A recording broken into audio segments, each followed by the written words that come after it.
I'm Christine Frizzau. The Alien Enemies Act of 1798 had only been used 3 times previously in the history of this country. In the most recent instance, just after World War II, it involved the use of Japanese internment camps, long seen as a stain on this country's history. But President Donald Trump says it is needed at this moment, while a federal judge has ordered its usage to stop, at least for now. A remarkable video posted by the president of El Salvador, which he says shows the first 238 members of the Venezuelan criminal organization Tren De Aragua to be housed in his country's prison system for 1 year.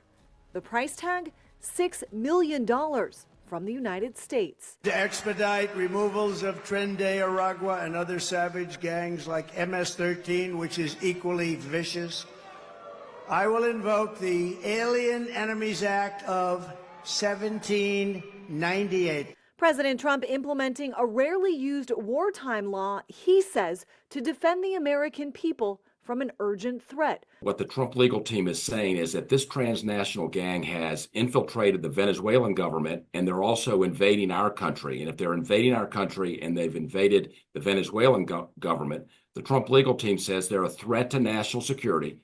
In a lawsuit, the American Civil Liberties Union and Democracy Forward arguing the Alien Enemies Act cannot be used against nationals of a country, in this case Venezuela, with whom the United States is not at war. A federal judge issuing a 14-day restraining order that will prevent further deportations under the Alien Enemies Act, an order mocked by El Salvador's president.